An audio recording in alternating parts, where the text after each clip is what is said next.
Welcome to Kenton's videos. Enjoy the video. In this video, I will show how to make a sketch frame at home. First, gather your materials.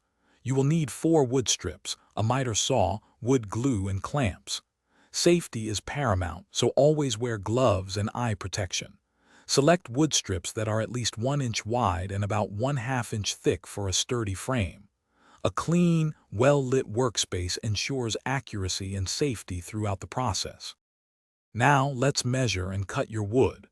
Begin by measuring your artwork's length and width, adding about 1/4 inch to each dimension for a slight border.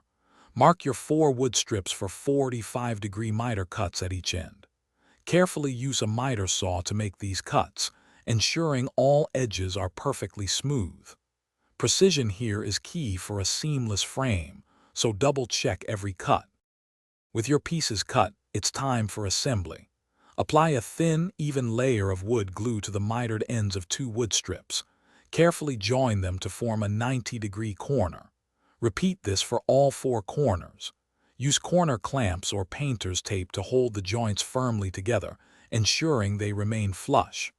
Allow the glue to cure completely, which usually takes at least 2 to 4 hours for maximum strength. Finally, let's add the finishing touches to your new frame. Gently sand the entire frame, starting with medium grit sandpaper and finishing with fine grit to achieve a smooth surface. You can then apply a wood sealer, stain, or paint to protect the wood and match your decor. Securely attach hanging hardware to the back. Insert your artwork, securing it with small framing points or glazier's tabs. Thanks for watching. Consider subscribing if we helped you.